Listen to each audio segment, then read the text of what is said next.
Good morning everyone. Welcome back to our online class again. In the last class we have discussed about how the Indian climate is monsoon type of climate, what is monsoon, how it comes, in which month of the year it comes to India. Early June. Then after burst of monsoon, when in the beginning of the monsoon season or in June and July there is a heavy rainfall at a time as a pre monsoon, monsoon से थोड़ा सा पहले अगर बहुत तेज बारिश हो first of monsoon. अब हमारे पास है सीजन्स कि हम अलग अलग सीजन्स भारत में कौन कौन से ऑब्जर्व करते हैं। तो सबसे पहले द कोल्ड वेदर सीजन और विंटर। हमारे देखते हैं एक मौसम से दूसरे में बहुत ज्यादा बदलाव देखने को मिलता है, टेम्परेचर में, रेनफॉल में, जो डिफरेंट कंडीशन है मॉइस्चर में। तो इसमें के अनुसार हमने डिफरेंशिएट किया है कुछ चार भागों में। सबसे पहले विंटर हमारे बेसिकली कहाँ कब से कब तक है, नवंबर से फरवरी तक। हमारा सबसे दिसंबर और जनवरी सबसे ठंडे महीने हैं सर्दियों के। अब इसकी कुछ विशेषताएं है विंटर सीजन की अगर बात करें तो हमारे यहाँ जो टेम्परेचर है आप देखोगे चेन्नई या फिर कोस्टल रीजन लिखते हैं, चेन्नई का कोस्टल रीजन लिखते हैं तो वहां कोई ज्यादा वेरिएशंस नहीं आते। क्यों नहीं आते वेरिएशंस? कि वहां जो भी कोस्टल रीजन्स हैं उनके आसपास जो हमारे पास वाटर बॉडीज हैं, ओशियन या सीज हैं, वो हमारे यहाँ जो टेम्परेचर है उसको मॉडरेट करने में सहायक है। इस वजह से वहां टेम्परेचर में ज्यादा बदलाव नहीं आता। वहां हम देखते हैं कि लगभग 24-25 डिग्री टेम्परेचर रहता है। लेकिन अगर हम भारत के नॉर्दर्न प्लेन्स की बात करें, नॉर्दर्न प्लेन्स उत्तर प्रदेश, बिहार, हरियाणा, पंजाब, इस साइड इस बेल्ट की बात करें तो हमारा टेम्परेचर 10 से 15 डिग्री सेल्सियस तक आ जाता है, यानी टेम्परेचर में थोड़ा सा वेरिएशन है। अब उसके साथ साथ अगर हम देखें अब भी ऑब्जर्व करते हैं, नवंबर हमारा जो फर्स्ट हाफ है वो निकल गया। अब इसमें देखते हैं जैसे ठंड बढ़नी शुरू हुई तो हमारे यहाँ लगभग अगर कुछ समय को छोड़ते तो हमारे धुंध वगैरह फोग रहती है, अदरवाइज दिन में धूप निकलती है। लेकिन यानी दिन ज्यादा ठंडे नहीं होते, रातें ज्यादा ठंडी होती हैं। तो वैसा ही है, warm days nights are cold और फ्रोस्ट इज कॉमन। जो हिमालय रीजन है वहां फ्रोस्ट की धुंध है, एक सामान्य सी बात है। इसके साथ साथ इस महीने के दौरान हमारे पास कौन सी हवाएं चलती है, north east trade winds. North east मतलब हमारे यहाँ असम, मेघालय, मणिपुर, नागालैंड, मिजोरम, ये जो बेल्ट है इस साइड से हवाएं चलती हैं। इनकी स्पीड ज्यादा नहीं होती, कम स्पीड होती है, तो हम दिन में ठंडी हवाएं चलती हैं। ये तो था हमारा विंटर सीजन। अब उसके बाद अगर हम बात करें दूसरा हमने जो डिवाइड किया वो था हमारा समर। समर की बात करें तो हमारे सीजन का समय है मार्च से मई। ये अब इसमें देखो टेम्परेचर से पता चलता है कि समर का, कि गर्मियां की देखो one by one, month by month कैसे इंक्रीज होता है टेम्परेचर। फिर एक बार जैसे हम कोस्टल रीजन की बात करें वहां ज्यादा वेरिएशंस नहीं आती, वहां फिर भी ज्यादा वेरिएशन नहीं आती, 25-30 डिग्री टेम्परेचर। अब यहाँ देखो मार्च में जो हमारा डेक्कन प्लेट्यू है वहां लगभग 38 डिग्री सेल्सियस तक टेम्परेचर रहता है। अप्रैल की बात करें तो हमारे यहाँ टेम्परेचर बढ़ के ये लगभग 42 डिग्री तक हो जाता है। और खासकर कहाँ जो हमारा गुजरात वाला जो बेल्ट है वेस्टर्न का, और मई तक ये 45 डिग्री तक, यानी धीरे धीरे मंथ बाय मंथ एवरेज बढ़ रही है। अब उसी दौरान हम देखते हैं हमारा जो नॉर्दर्न पार्ट ऑफ इंडिया है, जो उत्तरी भारत है, उसमें बहुत तेज हवाएं चलती हैं, धूल भरियानियां चलती है, बहुत तेज हवाएं चलती हैं, गर्म हवाएं चलती हैं, जिनको लू बोलते हैं। ये लू, ये हम इसमें देखो घर पर भी हमें चेतावनी दी जाती है कि बाहर न निकले नहीं तो बीमार हो सकते हैं।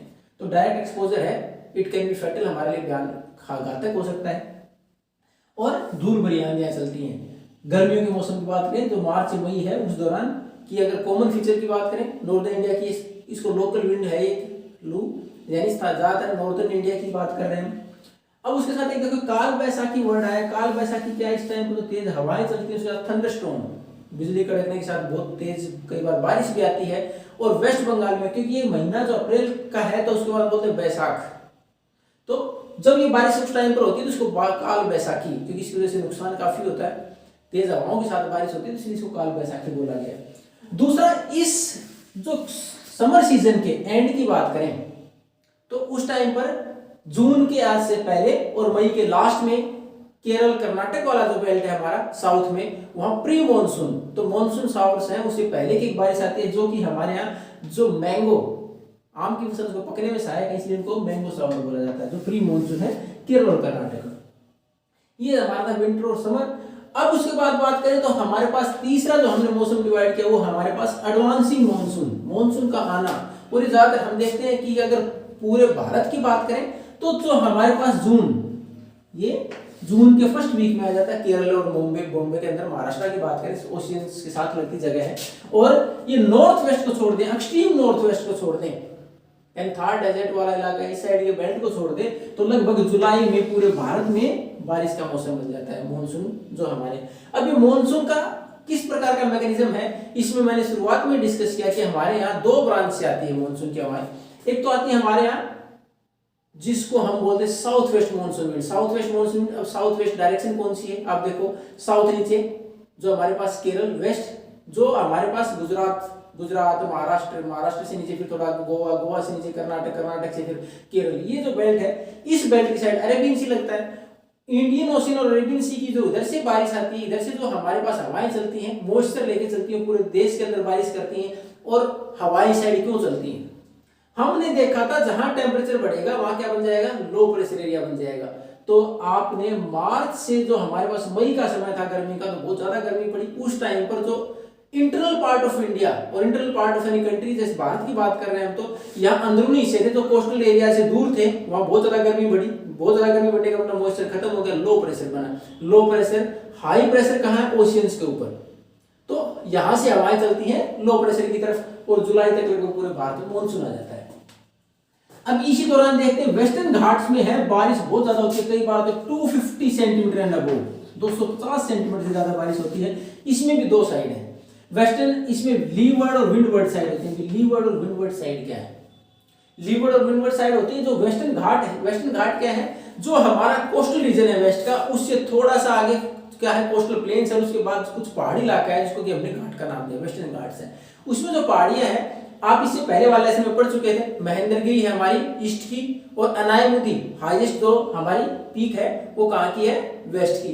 तो अनायमुदी जैसी जो पीक है, जो ऊंचे पहाड़ है, तो जैसे हमारे यहाँ हवाएं मॉइस्चर लेके जाएंगी, तो मान लो ये हमारे पास माउंटेन रेंज है कोई, तो इससे इस साइड से हवाएं चल रही है, यहाँ इनकी हाइट ज्यादा, यहाँ टकराई, यहाँ बारिश हो जाएगी। तो जो हवा को फेस करने वाली दिशा है पहाड़ की, the side which faces the winds is called windward side. ये विंडवर्ड साइड है, यहाँ बारिश ज्यादा होगी। अब यहाँ टकराने के बाद हवाओं के अंदर मॉइस्चर रहा नहीं, मॉइस्चर तो खत्म हो गया, बारिश हो गई। अब उसके बाद दूसरी साइड जाएंगे तो बहुत कम बारिश या नहीं होगी, वो होगी लीवर्ड साइड, जो दूसरी साइड है, the opposite side of these winds. In winds के दूसरी साइड रहेगी, इस जो हवाएं को फेस नहीं कर रही है पहाड़ी का वो इलाका, वो है लीवर्ड साइड। तो वेस्टर्न घाट का जो विंडवर्ड साइड है उसमें बारिश बहुत ज्यादा होती है और 250 सेंटीमीटर तक हो जाती है। अब उसके बाद ये जो हमारे पास मानसून का समय आता है, इस दौरान जो दो ब्रांच है, दोनों ही ब्रांच से बारिश हमारे सब ज्यादा कहाँ होती है, नॉर्थ ईस्टर्न स्टेट्स। जो नॉर्थ ईस्ट का पार्ट है हमारा, मेघालय, मणिपुर, नागालैंड और खासकर मेघालय, हमारे पास सबसे ज्यादा बारिश वाला इलाका वर्ल्ड का है वो है मैसिनराम, मेघालय के अंदर, यहाँ सबसे ज्यादा बारिश होती है। ये नॉर्थ ईस्टर्न का इलाका मैंने पहले बताया, यहाँ ज्यादा बारिश होती है। एक मानसून की एक महत्वपूर्ण फीचर और है, एक महत्वपूर्ण फीचर कौन सी है, breaks in monsoon. Breaks in monsoon आप देखते हो कि हमारा जुलाई या जुलाई के मिड जुलाई के बाद, 15 जुलाई के बाद हमारे यहाँ बारिश आती है। उस बारिश के बाद एक 2 दिन बारिश आई, उसके बाद 15 दिन नहीं आई, 10 दिन नहीं आई, 12 दिन नहीं आई, तो उसमें ब्रेक इन मानसून है। कुछ समय के लिए लगातार बारिश के बाद कुछ समय तक जो इंटरवल है, बीच में स्पेस बन गया, काफी दिन तक नहीं है, वो क्या, breaks in monsoon. Burst of monsoon क्या था, प्री मानसून, जो बहुत तेज बारिश अचानक से आ जाए 2-4 दिन 5 दिन के लिए, तो क्या है, बर्स्ट ऑफ मानसून। और इसी प्रकार कुछ ब्रेक हो जाए तो ब्रेक इन मानसून है। तो ये था हमारा एडवांसिंग मानसून। और चौथे सीजन की बात करें, सीजन को हमने 4 भागों में बांटा, वो हमारा रिट्रीटिंग मानसून। रिट्रीटिंग होता है वापस लौटता हुआ। अब हमारे यहाँ देखो कि हमारे यहाँ मॉइस्चर किस प्रकार आया था, दो हमारे पास ब्रांच थी मानसून की, कौन कौन सी, साउथ ईस्ट और साउथ वेस्ट। साउथ ईस्ट जो बे ऑफ बंगाल से थी और साउथ वेस्ट अरेबियन सी और इंडियन ओशन से थी, वो ब्रांच आ गई। अब जैसे पूरे भारत में बारिश हो गई, पूरे भारत में बारिश होगी, तो हमारा जो इंटरनल पार्ट था इंडिया का, उसके अंदर क्या था, एक्सट्रीम हीट की वजह से लो प्रेशर बना था। अब जैसी बारिश होगी तो यहाँ लो प्रेशर नहीं रहा, फिर बारिश होगी, मॉइस्चर आ गया। अब ये हवाएं नॉर्थ ईस्ट से वापस चलना शुरू हो जाती हैं, नॉर्थ ईस्ट से वापस चलना शुरू हो जाती हैं। ये जो हमारे पास साउथ वेस्ट है उसकी तरफ, और साउथ जो हमारा ईस्ट है उस तरफ, तो ये हमारे पास रिट्रीटिंग मानसून बोलते हैं। मानसून आया उसके बाद वापस जाना इस टाइम पर। इस टाइम के ऊपर ज्यादातर हमारे केवल एक ही जगह ऐसी है, तमिलनाडु वाला बेल्ट, अगर बात करें लोअर जो पार्ट है साउथ इंडिया का, वहां थोड़ी बहुत बारिश होती है वहां, क्योंकि ये हमारे पास लैंड टू सी चल रही है, यानी रिट्रीटिंग मानसून में लैंड टू सी, जमीन से ओशन की तरफ हवाएं चल रही है, तो मॉइस्चर इतना ज्यादा भी नहीं कि बारिश कर दे, तो ये ज्यादा ड्राई रहता है, इस टाइम पर बारिश नहीं होती। इस टाइम में एक फीचर और देखेंगे हम कि हमारे धीरे टेम्परेचर बढ़ना शुरू हो जाता है दिन में, यानी मॉनसून का सीजन हमारा कहाँ था, हमने देखा कि जून जुलाई में शुरू हुआ और सितंबर तक है, लेकिन जैसे ही धीरे धीरे सितंबर से आगे निकलते टेम्परेचर दिन का बढ़ना शुरू हो जाता है और रातें ठंडी होती हैं। तो उसने अक्टूबर के टाइम पर तो क्योंकि हमारे पास मॉइस्चर जो बीच में बारिश की वजह से आया था तो ह्यूमिडिटी थी वो, तो ह्यूमिडिटी बनी रहती है और उसके साथ साथ टेम्परेचर बढ़ता है तो एक इरिटेशन सा रहता है, इसको हम अक्टूबर हीट के नाम से जानते हैं। अक्टूबर के टाइम पर होता है तो अक्टूबर हीट के नाम से भी जानते हैं इसको। एक महत्वपूर्ण फीचर है हमारे रिटर्निंग मॉनसून के टाइम पर। अब हमारा जो नेक्स्ट टॉपिक होगा उसमें देखेंगे हमारा डिस्ट्रीब्यूशन ऑफ रेनफॉल कि हमारे यहाँ किस जगह पर कितनी बारिश होती है, कितना डिस्ट्रीब्यूशन है और किस प्रकार भारतीय क्लाइमेट को प्रभावित करती है। Thank you. नेक्स्ट